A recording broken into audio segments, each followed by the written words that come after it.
مذکر مؤنث کا معاملہ ایسا ڈھب ہے کہ اس کا منطقی جواب نہیں دیا جا سکتا۔ میں کھانے پینے کی چیزوں کی بات نہیں کر رہا ہوں کہ دہی ایک علاقے میں کھایا جاتا ہے اور دوسرے میں کھائی جاتی ہے، عام لفظوں کی بات کرتا ہوں۔ اسی چیز کو حقی صاحب نے ایک انتہائی لطیف طریقے سے ایک مضمون میں بیان کیا ہے۔ ایک لفظ درد اس مضمون کا عنوان ہے۔ میری چھوٹی سی بھتیجا تہمینہ نے ایک دن سوال کیا، چچا جان درد لڑکی ہوتی ہے یا لڑکا؟ میں نے کہا لڑکا۔ وہ بولی کیوں؟ میں نے کہا درد اٹھتی نہیں اٹھتا ہے، اور اچھی ہوتی نہیں اچھا ہوتا ہے۔ اس نے حجت کی کہ درد کو لڑکا کیوں کہتے ہیں؟ وہ شاید کہیں درد کو مؤنث بولتے سنائی تھی۔ میں نے کہا اس لیے کہ وہ شریر ہوتا ہے، تنگ کرتا ہے۔ لڑکیاں تو شرارت نہیں کرتی، وہ تو تکلیف نہیں پہنچاتی، آرام پہنچاتی ہیں نا۔ وہ بولی مگر تکلیف تو لڑکی ہے اور آرام لڑکا۔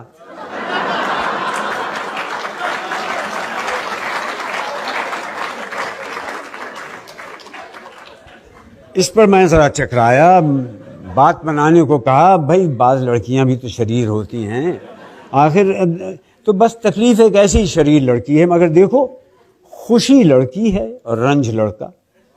اکثر اچھی چیزوں کو لڑکی ہی بنایا گیا ہے۔ اس پر وہ کچھ سوچ میں پڑ گئی، پھر بولی اچھا تو ان چیزوں کو لڑکا اور لڑکی کون بناتا ہے؟ میں نے کہا بولنے والوں نے بنایا ہے، جیسے اللہ میاں نے کسی کو لڑکا کسی کو لڑکی بنا کر بھیج دیا ہے۔ کہنے لگی وہ تو اس لیے بناتے ہیں کہ بڑے ہوں گے تو ان کا بیاہ ہو جائے گا۔ تو کیا درد اور تکلیف کا بھی بیاہ ہو سکتا ہے؟ اس کی منطق میرے لیے خاصی ٹیڑھی کھیر بن گئی تھی۔ پہلے تو میں فقط ہنس دیا ذرا مہلت لینے کے لیے کہ کوئی نکتہ سوجھے تو اس کو کچھ بتاؤں، کچھ نہ کچھ تو مجھے کہنا تھا۔ میں نے کہا ہاں ہو سکتا ہے، بلکہ ہوتا ہے، جسمانی درد کا دلی تکلیف کے ساتھ جوڑ لگتا ہی ہے، دونوں ایک ہی ذات کے ہیں۔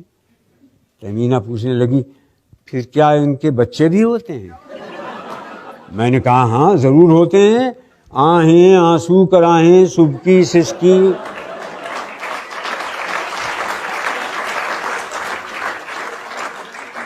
انہی کے بچے تو ہیں۔ آنسو کو شاعر لوگ شریر لڑکا ہی بتاتے رہے، آنسو ٹھہرتا نہیں، گھر سے نکل پڑتا ہے۔ وہ بولی ٹھہریے، ایک آنسو کو چھوڑ کر یہ تو سب لڑکیاں ہی لڑکیاں ہیں، آہیں کراہیں توبہ اف سسکی۔ میں نے کہا کیا مذائقہ ہے، ان کے لیے کوئی جہیز وغیرہ کا انتظام تو کرنا نہیں پڑتا۔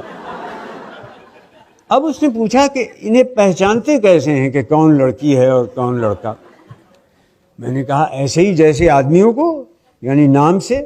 اب کسی کا نام شاہدہ ہے تو وہ لڑکی ہے، اور شاہد ہے تو وہ لڑکا۔ شاہد کی طرح زاہد، قاصد، والد، مرشد، قائد سب لڑکے شمار ہوں گے۔ یہاں میں نے خود ہی اپنے آپ کو پھندے میں پھنسا لیا۔ وہ جھٹ بولی مگر قاعدہ تو لڑکا ہے، جب شاہدہ لڑکی ہے تو قاعدہ اور فائدہ لڑکے کیسے ہو سکتے ہیں؟ شاہدہ تو آتی ہے اور قاعدہ پڑھایا جاتا ہے، اور فائدہ بھی ہوتی نہیں ہوتا ہے۔ میں پھر کھسیانی ہنسا، بولا دیکھو یہ ذرا زیادتی ہو گئی، مگر سنو قاعدہ کی جمع قواعد کو مؤنث بنا دیا ہے۔ وہ فوراً بولی قواعد بن جاتے ہیں یا بن جاتی ہیں؟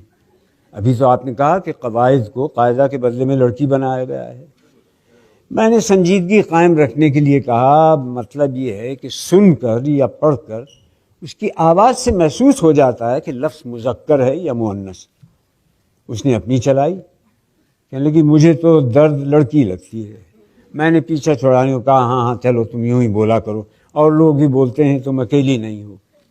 مگر یاد رکھو کہ مذکر مؤنث کی کچھ واضح علامتیں بھی ہیں۔ مثلا یہ پر ختم ہونے والے لفظ ہیں، تم دیکھو گی مؤنث ہوں گے، اور الف پر ختم ہونے والے لفظ مذکر، جیسے امی ابا، نانا نانی، مرغی مرغا، کنگھی کنگھا، بکرا بکری، تمہاری چچی میں تمہارا چچا۔ تہمینہ پھر سوچ میں پڑ گئی، بے حد حجتی واقع ہوئی ہے۔ بولی تو بھائی کو بھائی کہنا تو غلط ہوگا۔ بھا کہا کروں اور آپا کو آپی؟ مگر یہ تو بڑی گڑبڑ کی بات ہے. کیا دھوبن کو دھوبی کہوں اور دھوبی کو دھوبا؟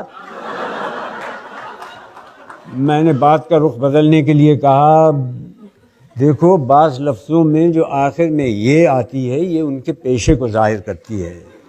جیسے دھوبی، درزی، نائی، قصائی، بساتی، کبابی. بولی تو یہ سب آپ کیا کہتے ہیں مؤنث ہیں. اور ماما، آیا کیا کہتے ہیں مذکر. تو آیا آئی کہ آیا آیا؟ وہ پھندے پر پھندا ڈالتی جا رہی تھی. مجھے ایک ضروری کام یاد آ گیا. میں نے کہا ابھی تمہیں یہ باتیں سمجھانا بہت مشکل ہے.